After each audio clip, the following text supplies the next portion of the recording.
Once upon a time, in a small village, there lived a man who was known for his calm nature and simple way of life. He had a son, and together they lived peacefully with their most valuable possession, a horse. The horse was not only dear to them, but also extremely useful for farming and traveling. One day, the son took the horse to the forest to graze. While he was distracted, the horse wandered off and got lost in the woods. The boy searched for it everywhere, but he couldn't find it. Tired and disheartened, he returned home in the evening and told his father what had happened. His father, instead of getting angry, gave a soft smile and said, "Let it go. Whatever happens, happens for good." The villagers who were nearby heard this and were surprised. They said, "How can you say that? You had nothing except that horse, and now it's gone.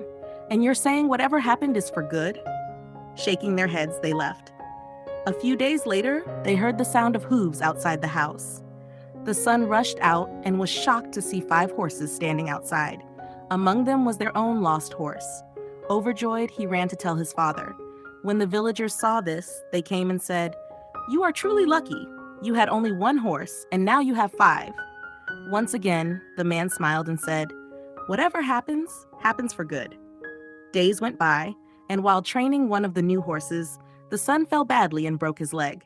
The villagers came again and said, "This is terrible. Your son may never walk properly again." But the man, calm as ever, replied with a smile, "Let it be. Whatever happens, happens for good." Some weeks later, a war broke out. A neighboring king attacked their land, and due to a shortage of soldiers, the village's young men were called to join the army. But because of his broken leg, the man's son was not taken to the war.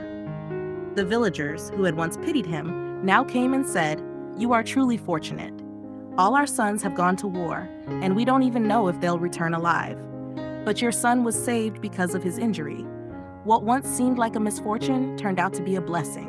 The man smiled gently and said the same words again, "Whatever happens, happens for good." This story may be old, but it carries a lesson that remains relevant today. In life, whether something feels good or bad at the moment, we often realize later that it happened for a reason. Sometimes our worst days become the reason for our best days ahead. We just need a little patience during the tough times. Pain feels heavy when it's fresh, but time makes it easier to carry. Eventually, we look back and understand why it all happened the way it did. So be patient, be grateful, and keep moving forward.